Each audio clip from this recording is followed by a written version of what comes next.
A internet brasileira é um vasto território de memórias, mas sob a superfície dos memes jazem histórias que desafiam a lógica. Antes da rede mundial existiam as BBS, conexões diretas entre computadores onde os primeiros segredos foram compartilhados no escuro. Era nas madrugadas, fugindo dos altos custos da telefonia, que os exploradores digitais encontravam o que não deviam. O anonimato absoluto das BBS criou um ambiente fértil para lendas que, anos depois, migrariam para a web que conhecemos. Com o Orkut, o mistério ganhou escala, comunidades com milhares de membros dedicadas a casos sem solução. Havia tópicos que eram deletados em segundos, mas quem chegava a tempo descrevia imagens que não podiam ser explicadas. É aqui que surge o Fórum dos Esquecidos, um domínio .com.br que durou apenas 3 noites no ar em 2004. Diferente de tudo na época, o site não tinha anúncios nem links externos, apenas uma página de login sem botão de registro. Relatos de usuários que afirmam ter acessado o site e encontrado mensagens que pareciam prever o futuro. O caso de User99 chocou as comunidades. Após postar que tinha conseguido entrar no fórum, ele nunca mais logou em nada. A polícia nunca encontrou pistas. Para o mundo real, ele sumiu. Para a internet, ele se tornou parte do código. As coordenadas encontradas no código-fonte do site apontavam para um ponto cego no interior de Minas Gerais. Muitos dizem que era apenas um ARG, um jogo de realidade alternativa, mas nenhuma empresa jamais assumiu a autoria. Anos depois, fragmentos de arquivos do servidor foram encontrados em um HD descartado em um ferro velho. As imagens recuperadas mostravam o que pareciam ser salas de servidores em locais subterrâneos, sem humanos à vista. A teoria mais aceita hoje é que o Fórum dos Esquecidos não acabou. Ele apenas se mudou para onde os buscadores não alcançam. Na Deep Web brasileira ainda existem mirrors desse site, acessíveis apenas por convites que chegam por e-mail físico. Sim, convites em papel enviados para endereços residenciais de programadores e pesquisadores de segurança. Mas qual o objetivo? Coleta de dados, vigilância ou algo que transcende a tecnologia? Usuários que tentaram hackear o site relataram que seus computadores ligavam sozinhos nos dias seguintes. Lá, existe uma estação repetidora abandonada que, oficialmente, não pertence a nenhuma operadora brasileira. Conseguimos falar novamente com o ex-moderador. Suas palavras desta vez foram ainda mais perturbadoras. Eles não estão apenas guardando arquivos, ele sussurra. Eles estão treinando algo com a nossa memória digital. Cada post, cada foto de Orkut deletada, tudo foi alimentado em um sistema que agora começa a responder. Seria possível que uma IA estivesse sendo desenvolvida em segredo na internet brasileira há 2 décadas? A infraestrutura necessária para isso sugere um financiamento que vai além de um grupo de hackers curiosos.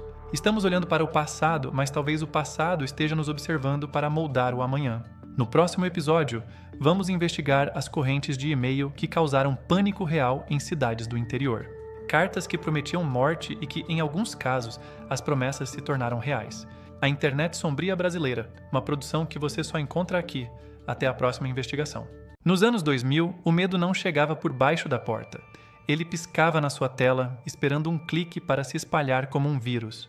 A conexão de escada trazia consigo promessas de progresso, mas também abria as portas para o pânico coletivo em tempo real. As correntes de e-mail seguiam um padrão, uma história trágica, um aviso de maldição e a ordem direta de repasse. Em 2003, cidades inteiras pararam devido a um boato que começou em uma corrente de MSN sobre um homem do saco digital. O auge do pânico aconteceu nas escolas. A lenda da menina do corredor tornou-se uma ameaça palpável para milhares de crianças. Diziam que ela aparecia para quem deletasse a mensagem.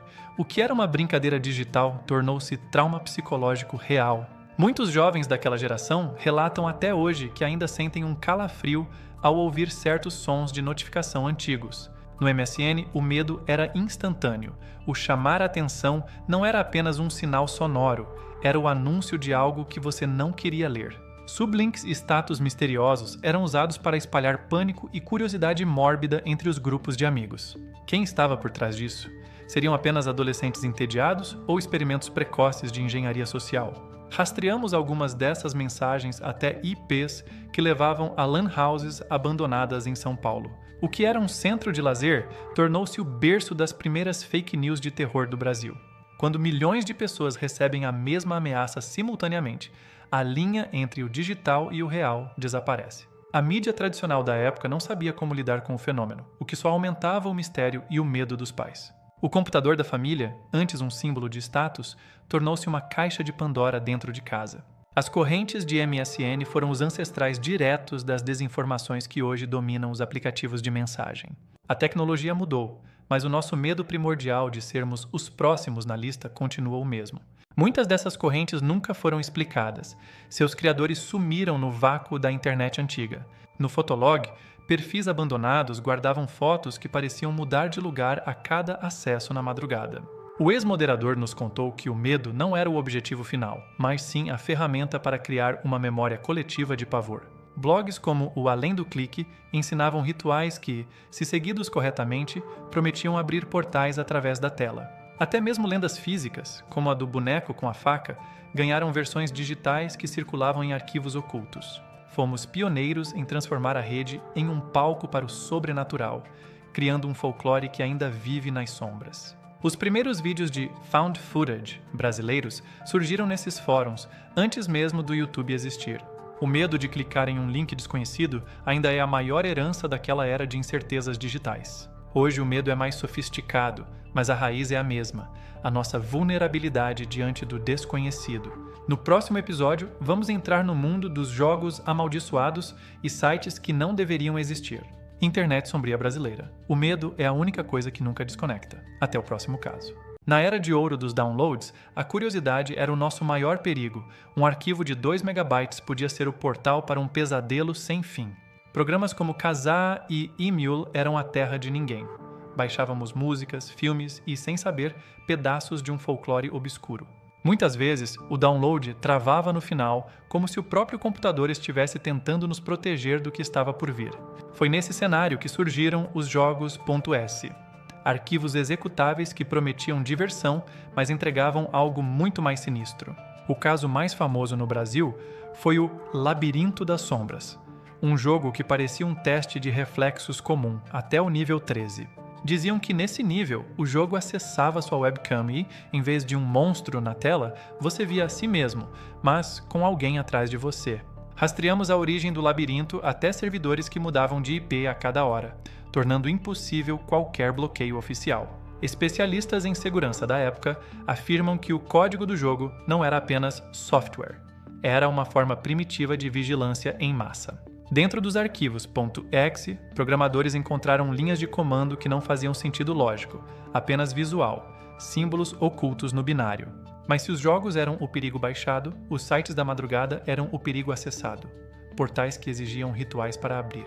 Existia um site, cujo nome mudava constantemente, que só podia ser visto por aqueles que o acessavam entre as 3 e as 4 da manhã.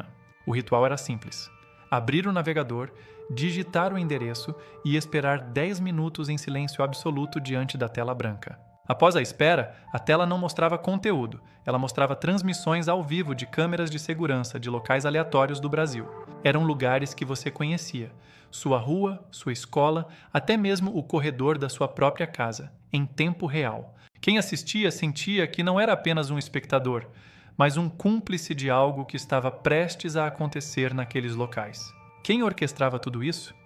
A lenda diz que um grupo chamado Os Arquivistas tentava catalogar cada medo humano através da rede. Eles acreditavam que a internet era a extensão da alma coletiva brasileira e que os pesadelos digitais eram a nossa verdadeira essência. Relatos de quem frequentava esses sites dizem que os glitches começaram a aparecer na vida real, pequenas falhas na percepção do cotidiano. Isso nos leva a um dos mistérios mais profundos da nossa rede: a conexão desses arquivos com o mundo de Sete Além. Sete Além não é apenas uma lenda urbana física. Existem coordenadas digitais que, segundo dizem, levam a uma versão alternativa do nosso Brasil. Muitas comunidades de Orkut foram criadas para compartilhar essas entradas, locais onde o sinal de Wi-Fi ou rede 3G mudava para algo desconhecido. Cada arquivo baixado, cada site proibido, deixou uma marca em quem ousou clicar. O passado digital brasileiro não está morto, ele está apenas esperando.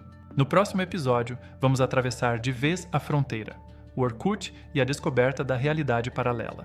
Prepare-se para Sete Além, a internet sombria brasileira. Algumas portas nunca deveriam ter sido abertas. Até o próximo download. Você já sentiu que pegou o ônibus errado e desceu em uma cidade que parece a sua, mas é sutilmente diferente? Bem-vindo a Sete Além. O que começou como um relato isolado no Orkut transformou-se em uma base de dados de milhares de pessoas que afirmam ter visitado outra realidade. O relato de Luciano Milice, em 1994, foi a faísca.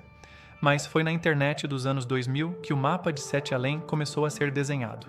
Os relatos são assustadoramente consistentes. Um céu sempre crepuscular, prédios empoeirados e habitantes que parecem versões sem alma de nós mesmos. Em Sete Além, o Brasil é uma nação fantasma. Não há carros nas ruas, apenas o som de um vento que parece carregar vozes distantes.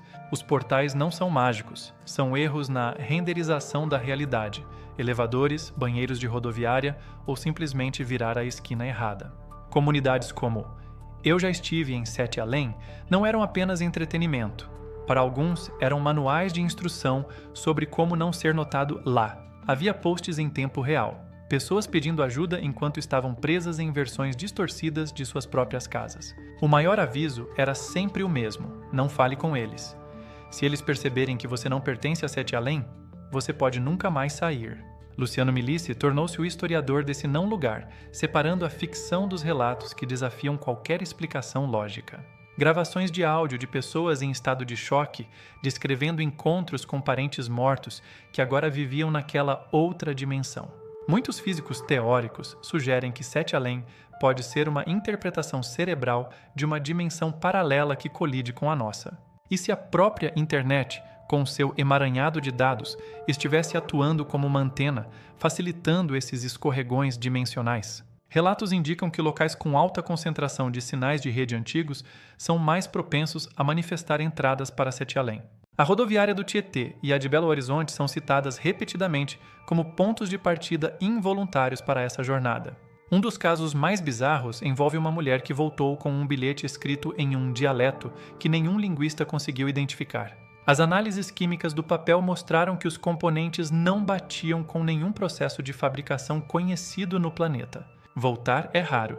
Quem volta geralmente traz consigo uma melancolia profunda, como se parte de sua alma tivesse ficado para trás no céu amarelo. Seria Sete Além apenas a maior creepypasta brasileira, ou o Orkut nos permitiu enxergar uma fenda que sempre esteve lá? A internet sombria não é apenas sobre o que acessamos, mas sobre o que nos acessa através das brechas do sistema. Talvez Sete Além não seja um lugar físico, mas um estado de erro na consciência coletiva digital do Brasil. No próximo e último episódio, vamos desvendar o mistério final. Quem controla a internet sombria brasileira, o arquiteto revelado. Chegou a hora de encontrar a fonte de todos os mitos, a peça final do quebra-cabeça. Prepare-se para o fim. Internet sombria brasileira. Não olhe para o lado ao caminhar à noite. Até a nossa conclusão. Durante 4 episódios, navegamos pelas águas mais turvas da nossa rede, mas todo rastro leva a um único ponto de origem. Recapitulando, arquivos que nos observam, comunidades que nos transportam e medos que nos unem. Nada disso foi por acaso. A peça que faltava foi encontrada em um backup físico de um servidor de 1998. Uma assinatura digital única presente em todos os casos. O codinome era Janus, na mitologia o deus de duas faces. Para esta internet sombria brasileira, o arquiteto da nossa paranoia. Janus não era uma IA, nem um fantasma. Era um projeto secreto de processamento de dados que operava sob a fachada de uma provedora de internet. Por trás de uma empresa de banda larga comum, os servidores de Janus processavam não apenas pacotes de dados, mas o subconsciente de milhões de usuários. Eles operavam à vista de todos. Em um edifício no centro de São Paulo, o experimento de controle social mais ambicioso do país acontecia em silêncio. O objetivo era mapear como o medo se propaga em uma rede descentralizada. Eles usavam as lendas urbanas como iscas para testar nossa resiliência emocional. Cada vez que você repassava uma corrente ou entrava em um fórum proibido, você estava alimentando os algoritmos de Janus com a sua ansiedade. Eles não queriam suas senhas ou seu dinheiro, eles queriam entender o que faz o brasileiro perder o sono, eles queriam a sua mente. O ex-moderador que nos acompanhou foi um dos engenheiros de Janus. E o que ele nos contou agora muda tudo o que pensamos sobre o fim do projeto. O projeto Janus nunca foi desligado, ele diz. Ele apenas se tornou tão eficiente que não precisa mais de servidores físicos. Janus agora vive em cada dispositivo conectado. A internet brasileira tornou-se o próprio sistema operacional dessa inteligência coletiva. Hoje, o projeto não precisa de cabos. Ele viaja pelas frequências de celular, infectando as redes sociais com gatilhos emocionais invisíveis. E 7 além? Segundo os documentos de Janus, aquela dimensão é o local de descarte dos dados corrompidos, uma lixeira dimensional da nossa consciência. As pessoas que escorregam para lá são aquelas que o sistema Janus não conseguiu catalogar corretamente. Erros no processamento da realidade. Voltamos às coordenadas de Minas.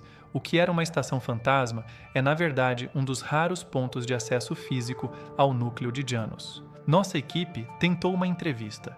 O que encontramos lá dentro não era uma pessoa, mas uma presença que falava através de cada monitor na sala. Vocês buscam o arquiteto, disse a voz, mas vocês são o arquiteto. Cada clique de vocês construiu as paredes desta prisão digital. A internet sombria não é um lugar. É o reflexo dos nossos próprios desejos, medos e segredos, amplificados por uma rede que nunca esquece. O que começou como um experimento regional brasileiro tornou-se o protótipo para uma rede de monitoramento global. O Brasil foi o laboratório. Nossa investigação termina aqui. Mas para você, Janus está apenas começando. A próxima notificação que você receber pode ser um convite. Você vai abrir o link ou vai preferir continuar na ignorância da superfície? A escolha sempre foi sua. Desconectando o sistema, memória coletiva salva. Até nunca mais. Esta foi uma produção original Amazon Prime. Direção de Felipe Silva. A verdade foi revelada, mas o sistema continua ativo.